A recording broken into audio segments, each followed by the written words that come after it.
Hello दोस्तों, आज आप सुनने वाले हैं कहानी आदिवासियों का युद्ध।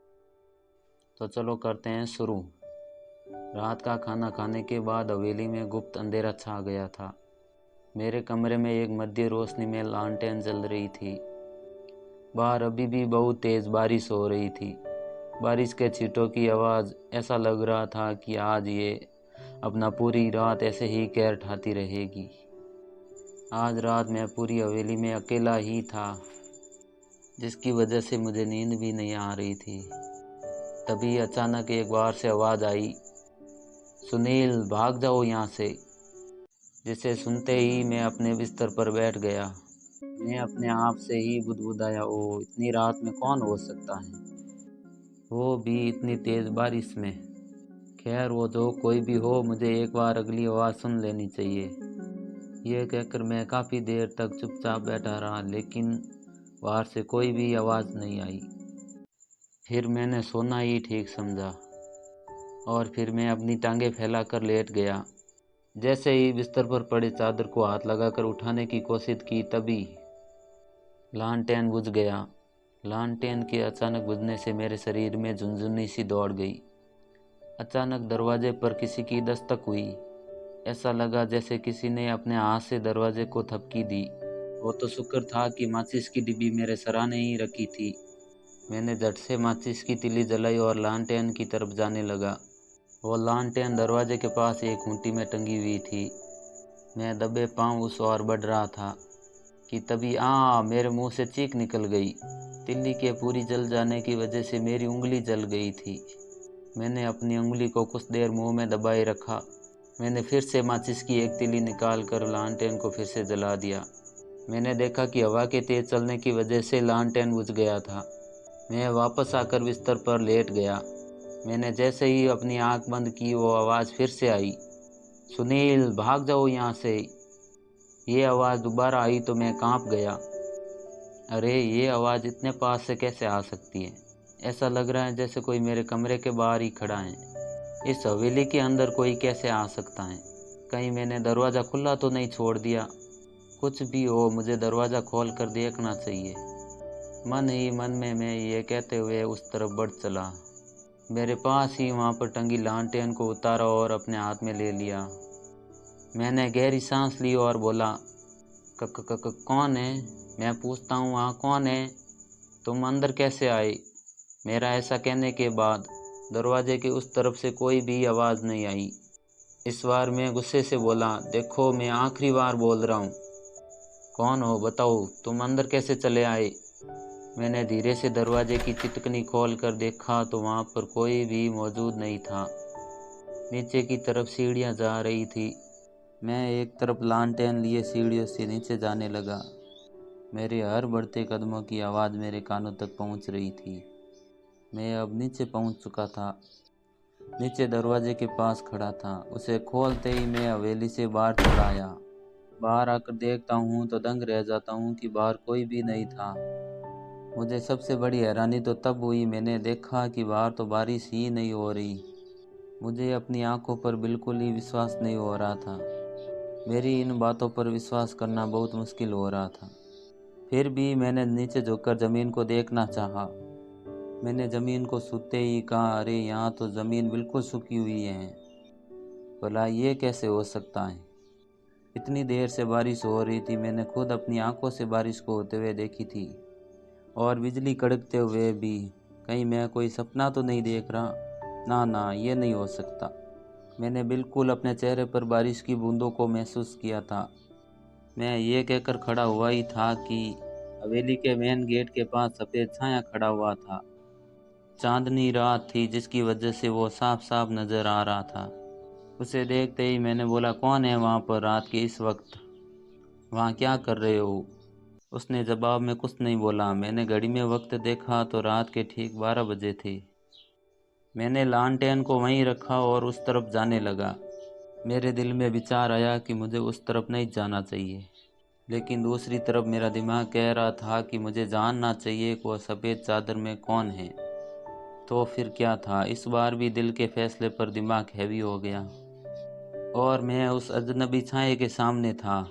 बोलते क्यों नहीं? रात के इस वक्त यहाँ क्या कर रहे हो? मेरा इतना कहना ही था कि तभी वो मेरे सामने मुड़ा। उसने अपने पूरे शरीर को एक सफ़ेद चादर से ढका हुआ था। उसके शरीर से एक अजीब सी बदबू आ रही थी। ऐसा लग रहा था कि मैं कुछ देर और रुका तो उल्टी कर दूंगा। अचानक वो छाया बोला, सुनील भाग जाओ यहाँ से। उसकी इस बात से मुझे गुस्सा आ गया। मैं बोला, तुझे मेरा नाम कैसे पता है और तुम मुझे यहाँ से भाग जाने को क्यों बोल रहे हो? आखिर तुम होते कौन हो मेरी ही हवेली से मुझे भगाने वाले? यह कहते के साथ मैंने उसके सफ़ेद चादर को खींचा तो मेरे हल्क में प्राण आ गए। वो कोई चुड़ैल की तरह दिख रही थी। उसके पूरे जिस्म पर किसी भी तरह की चमड़ी नहीं थी। ऐसा लग रहा था जैसे किसी ने उसके पूरे शरीर से चमड़ी ही निकाल दी हो। उसके पूरे शरीर से खून की बूंदें टपक रही थी। ये बूंदें धरती पर पड़ते ही अपने आप गायब होते जा रही थी। अगले ही पल उसने अपने दाएं हाथ को अपने बाएं सीने में घुसाया और अपने सीने से अपने दिल को बाहर निकाल दिया। उसके हाथ में दिल के होने के बाद भी वो धड़क रहा था। यह देखकर मैं कांप उठा। मुझे अपनी आंखों पर विश्वास नहीं हो रहा था कि ये सब मैं अपनी आंखों के सामने देख रहा हूँ, कि वो चुड़ैल अब डरावनी होने के साथ घिनौनी ज़्यादा दिख रही थी। तभी वो मेरी तरफ झुकी और बोली, सुनील, ले तू भी चख, बड़ा स्वादिष्ट है। इसे खाने के बाद ये जिसका भी दिल है ना, तुम उसकी तरह हो जाएगा। सच? हा हा हा हा हा हा। यह कहने के बाद हवेली से जाने वाले मेन गेट के पास जाकर खड़ी हो गई और ज़ोर ज़ोर से हंसने लगी। उसकी इस हरकत से मैं बहुत डर गया और हवेली से बाहर जाने वाले रोड पर भाग पड़ा। मैं बेतहाशा भाग रहा था। उसकी चीखें और भी तेज़ होती जा रही थी। उस चुड़ैल का चेहरा बहुत ही भयानक था। उसे देखते ही कोई भी अपने होश खो सकता है। रात आहिस्ता आहिस्ता और गहरी होती जा रही थी और मैं परेशानियों में डूबता जा रहा था। मेरा दिमाग अंधेरों में गिरता चला गया। मैं लगातार भागता ही रहा और भागते भागते बहुत दूर आ गया था। अब मुझे ये भी नहीं पता था कि ये रात का कौन सा पहर है। चारों तरफ रात का सन्नाटा छाया हुआ था, मगर मेरे अंदर न जाने कौन सी ताकत आ गई थी जो मुझे लगातार भागने में बल प्रदान कर रही थी। मैंने हिम्मत अभी भी नहीं हारी थी। मैं वीरान सुनसान खेतों में से भागता गया। हर तरफ अंधेरे की चादर फैली हुई थी और आखिरी रात का चांद अपनी बेबसी पर मातम मना रहा था। भागते हुए उस चुड़ैल का चेहरा, वो खौफनाक और भयानक, मेरे चैन में ताज़ा था। खेतों और खलिहानों के पेड़ भूतों की तरह नजर आ रहे थे और दहशत के मारे मेरा पूरा जिस्म पसीने से तर हो गया था। धड़कनें बेकाबू होते जा रही थी। चारों ओर सन्नाटे का आलम था। मैं बस भागते ही जा रहा था। भागते भागते इतनी दूर आ गया था कि मुझे अपनी दोनों तरफ समुंदर नजर आने लगे। चांदनी रात और चांद आज धरती के ज़्यादा करीब होने की वजह से समुंदर की लहरें उफान पर थी। ऊंची ऊंची लहरें मेरे जिस्म में खौफ पैदा कर रही थी। उन लहरों की आवाज़ मेरे कानों में पड़ रही थी। तभी सामने मुझे एक बहुत बड़ा कब्रिस्तान नजर आया। कब्रिस्तान को सामने पाकर मेरे दिल की धड़कनें कुछ और बढ़ गई थी, लेकिन मेरे को उसके सिवा कोई दूसरा रास्ता नजर नहीं आ रहा था। उस कब्रिस्तान की हल्की हल्की रोशनी की किरणें थी। वो किरणें कब्रिस्तान की मौजूदगी का एहसास दिला रही थी। मैं उस कब्रिस्तान के करीब आया तो देखा कि एक कब्र के ऊपर कोई इंसान बैठा हुआ है। किसी जिंदा इंसान की मौजूदगी ने मेरे अंदर जान डाल दी थी। उसे देखकर मेरी जान में जान आई और दिल को हौसला मिला और मैं उसके पास गया, मगर वहाँ का मंजर देखकर मेरी चीख निकल गई। वहाँ पर वही घिनौनी शक्ल वाली चुड़ैल बैठी हुई थी। लंबे लंबे बाल बिखेरे हुए एक बच्चे को लोरी सुना रही थी। मैं उल्टे पांव पीछे भागा, लेकिन वो ना जाने औरत कहाँ से मेरे सामने आ गई। उसकी शक्ल निहायत ही खौफनाक और भयानक थी और आंखों से खून टपक रहा था। मेरे दोनों तरफ समुंदर था, इसलिए मैं पलटकर पीछे भागने को हुआ था कि तभी वहाँ पर एक तांत्रिक दिखा। उसके एक हाथ में त्रिशूल था और दूसरे हाथ में एक कोई खोपड़ी थी। वो मानव कंकाल खोपड़ी चांद की रोशनी पड़ने की वजह से ज़्यादा चमक बिखेर रही थी। ऐसा लग रहा था कि मानो वो मानव खोपड़ी किसी के स्टील से निर्माणित हो। वो तांत्रिक उस मानव खोपड़ी के ऊपर त्रिशूल रखकर चारों ओर घुमाते हुए, अपनी आंखों को गोल गोल घुमाते हुए एक अजीब सा मंत्र उच्चारण कर रहा था। अचानक उसने क्रूर और भयानक केकरे लगाने शुरू कर दिए। केकरों के साथ मेरे दिल में डर का घर बनाते जा रहा था। हे भगवान बद्रीनाथ, मुझे इन शैतानों से बचा लो प्रभु। अपनी मौत को इतने करीब से देखकर जिस्म की ताकत खत्म होने लगी थी। मेरा मन अंधेरे में डूबने लगा। मैं जिंदा रहना चाहता था। मैं पागलों की तरह चीखता पुकारता अपने आप को उस तांत्रिक और चुड़ैल से बचाने के लिए कब्रिस्तान में भाग रहा था। लेकिन मुझे कब्रिस्तान से निकलने का रास्ता नहीं मिल रहा था। हर तरफ कब्र ही कब्र दिखाई दे रही थी। खौफ और भय की वजह से मेरे शरीर में सनसनी सी फैल गई थी। मेरे जिस्म का रूं रूं डर के कांप रहा था। इधर उधर भागते हुए मैं अचानक उस तांत्रिक से टकरा गया और नीचे गिर गया। और उस तांत्रिक ने मुझे देखा और जोर से बोला, तुझे कहा था ना, भाग जा यहाँ से। लेकिन तूने यहीं इस टापू के कब्रिस्तान पर आकर अपनी मौत को दावत दी है। अब मरने के लिए तैयार हो जाओ। उसने ये कहते के साथ अपनी दोनों आंखों को बंद किया और उस त्रिशूल को मेरी तरफ फेंक दिया। त्रिशूल का आधा हिस्सा मेरे सीने को भेदते हुए मेरी पीठ से आधा बाहर निकल चुका था। मैं चीखा, नहीं, मैंने तुम्हारा क्या बिगाड़ा था? मैं इतनी जल्दी नहीं मरना चाहता। और इतना कहते के साथ मेरी आंख खुल गई। मुझे ऐसा लगा कि मुझे कोई चीख चीख कर पुकार रहा है। मैंने देखा कि मेरे सामने मेरी माँ, मेरे दादा दादी और मेरी बहन सोनम मुझे देखकर हंस रहे थे। मेरा जिस्म पसीने से तर था। मेरे दिल की धड़कनें बहुत तेज चल रही थी। उन लोगों को मेरी हालत देखकर हंसी आ रही थी। मेरी माँ बोली, तो जनाब कर आए फिर से उसी समुंदर की सैर। वो भी भागते भागते। उनकी बात सुनते ही मैं बोला, लेकिन आपको ये बात कैसे पता? मेरी ये बात सुनते ही मेरी बहन सोनम बोली, अरे ये कोई पहली बार थोड़ी है, हर बार तो यही सपना देखते हो जिसमें एक तांत्रिक होता है, तुम्हें एक कोई खोपड़ी से डराता है और तुम भागते भागते किसी कब्रिस्तान में मेरी चुड़ैल भाभी से टकराते हो। उसकी ये बात सुनते ही मुझे गुस्सा आ गया। मैंने बोला, मम्मी इसे समझा लो, ये ना पिटेगी एक दिन मेरे से। मेरी हालत ख़राब है और इसे मजाक की पड़ी है। मेरी बात पूरी होते ही सोनम बोली, किसने कहा मैं मजाक कर रही हूँ? देखना तुम्हारी शादी भी एक दिन किसी चुड़ैल से ही होगी, वो भी खूंखार वाली।